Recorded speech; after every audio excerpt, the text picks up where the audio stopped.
តែតម្លៃហាងឈីមីអន្តរជាតិនៅក្នុងសប្តាហ៍នេះអាចបន្តងើបឡើងទៅលើទៀតឬក៏យ៉ាងណាបាទជំរាបសួរបងប្អូនអរគ្នាសូមស្វាគមន៍មកការវិភាគតម្លៃហាងឈីមីប្រចាំថ្ងៃពុធទី26ខែសីហាឆ្នាំ2026យើងឃើញថាតម្លៃហាងឈីមីបច្ចុប្បន្ននេះចាប់ផ្ដើមសាយវេនៅក្នុងតំបន់ខាងលើចន្លោះពី4600ទៅ4700ដុល្លារក្នុង1អោនតម្លៃហាងឈីមីបច្ចុប្បន្នខ្ញុំមើលឃើញថាអាចនឹងរងចាំនៅព័ត៌មានធំដើម្បីជំរុញតម្លៃឲ្យងើបឡើងទៅលើបន្តឬក៏អាចនឹងរុញឲ្យវាមានការរោសម្ពាធធ្លាក់ចុះមកវិញខ្លះបាទអញ្ចឹងនៅក្នុងសប្តាហ៍នេះយើងមានព័ត៌មានសំខាន់គួរសមដែរមានព័ត៌មានតកតងជាមួយនឹងទិន្នន័យអតិផរណាស្នូរបស់សហរដ្ឋអាមេរិកបាទរបាយការណ៍ GDP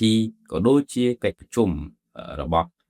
ប្រធានធនាគារកណ្ដាលអាមេរិកលោក Kevin Warsh នៅ Jackson Hole បាទក្នុងកិច្ចប្រជុំ Jackson Hole នៅរដ្ឋ Wyoming ណាបាទចឹងគេកំពុងផ្ដោតមែនទែនថាតើប្រធានធនាគារកណ្ដាលគាត់នឹងបង្ហាញតម្រុយបែបណាចំពោះគោលនយោបាយអត្រាការប្រាក់របស់ខ្លួនបាទអាចបង្ហាញតម្រុយអំពីការដំឡើងឬក៏ការរឹតបន្តឹងដែរឬទេបើសិនជាមានការបង្ហាញតម្រុយបែបនេះបាទមានអាចនឹងរងសម្ពាធធ្លាក់ចុងខាងខុំវិញប៉ុន្តែបើសិនជាអត់មានបង្ហាញតម្រុយអីទេឬក៏នៅតែចូលលើគោលការណ៍ដដែលចឹងតម្លៃមាសអាចនឹងមានការងើបឡើងទៅលើបន្តដោយព័ត៌មានដែលជាអត្តពលការពិសាផ្ដាំមុនមកបាទឥឡូវយើងចាប់ផ្ដើមមើលទាំងអស់គ្នាបងប្អូនឥឡូវនេះដោយសារមាសវិស័យវេក្នុងតំបន់4600ទៅ4700ដុល្លារក្នុងអោនបាទយើងទៅមើលបច្ចេកទេស confirm បន្ថែមតិចទៅបើវាបំបែកតម្លៃហ្នឹងតើអាចនឹងទៅដល់កម្រិតណាបន្តឬក៏បំបែកធ្លាក់ចុងខាងខោវិញប្រកាសជា correction បាទព្រោះថ្ងៃនេះមានព័ត៌មានសំខាន់ពីរហ្នឹងបាទតើទៅមួយ GDP ហើយនឹងបាទ PCE ដែលគេហៅថាតែ Portland Snow ហ្នឹងបាទអញ្ចឹងយើងទៅមើលបន្តទៀតថាតើវាបំបែកតម្លៃហ្នឹងទៅណាបន្តហើយនៅក្នុងថ្ងៃនេះបច្ចុប្បន្នយើងអាចធ្វើការទិញឬក៏លូកបាទបាទអញ្ចឹងយើងទៅមើលតាមបច្ចេកទេសអស់គ្នា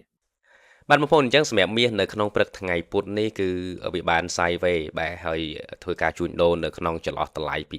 4600ដុល្លារក្នុងអោនទៅ4700ដុល្លារក្នុងអោនអញ្ចឹងចន្លោះហ្នឹងគឺបងប្អូនអាចធ្វើការទិញលក់បានដែរបាទឡើងទៅក្បែរ4700ដុល្លារក្នុងអោនយើងធ្វើការលក់ចោះមកហើយធ្លាក់មកដល់កម្រិត4600ដុល្លារក្នុងអោនឬក៏ក្បែរហ្នឹងយើងធ្វើការទិញឡើងបានបាទអញ្ចឹងមុនព័ត៌មានយើងអាចធ្វើការជួញដូរក្នុងចន្លោះហ្នឹងតើតែអាចបំបែកនៅក្នុងតំបន់ចន្លោះ4600ទៅ4700ហ្នឹងបានមាសអាចនឹងមានទិសដៅថ្មីបាទ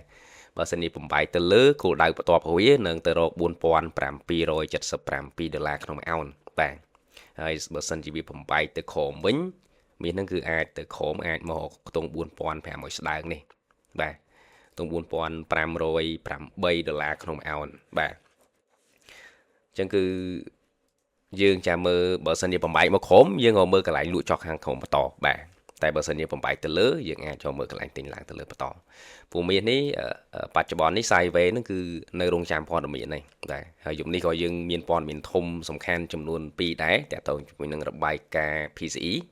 ហើយនឹងរបាយការណ៍ GDP របស់សហរដ្ឋអាមេរិកបាទអញ្ចឹងបើសិនជាមានបំរែបំរួលខ្លាំងវាអាចនឹងបំបែកតម្លៃចន្លោះជួញដូរនឹងដែរតែបើសិនជាអត់បំបែកទេបាទក្នុងរយៈពេលកំឡុងពីថ្ងៃហ្នឹងអាចធ្វើការជួញដូរក្នុងចន្លោះតំបន់4600ទៅ4700នេះបានបាទអញ្ចឹងសម្រាប់មាសនៅក្នុងថ្ងៃនេះខ្ញុំឲ្យបងប្អូនជួញដូរនៅក្នុងតំបន់ហ្នឹងសិន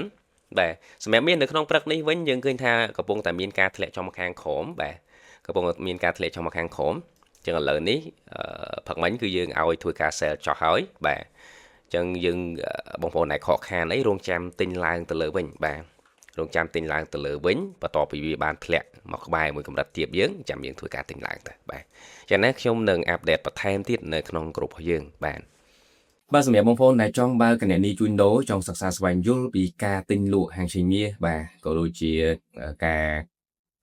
ប្រឹក្សាផ្សេងៗបងប្អូនអាចទាក់ទងមកកាន់ខ្ញុំបាទផ្ទាល់តាមរយៈលេខទូរស័ព្ទ011 699និង802បាទអញ្ចឹងខ្ញុំបាទសូមអរគុណសូមគោរពលា